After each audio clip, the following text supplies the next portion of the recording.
শিবু তাহলে আমি ফানি পাত্র খাদ্য নিয়ে যাই, একটু ফানি পাত্রটা নিয়ে কেন শিবু আর কোনো কাজ আছে আমার? ভাই হ্যাঁ আমি বলি ফারুক ভাই যা বলবো বলো, আমার খাদ্যের পাত্র কিনতে হবো আরো 10টা, বুঝছেন? এটা তো আমি তোরে বললাম। পানির পাত্র কিনতে হবে আরো 10টা।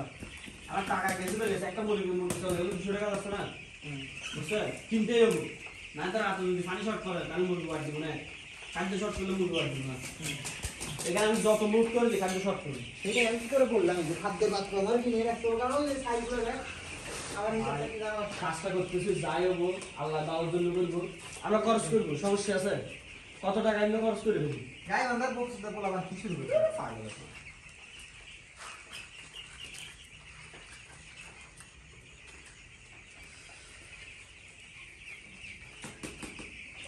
শুরু আমি যাই।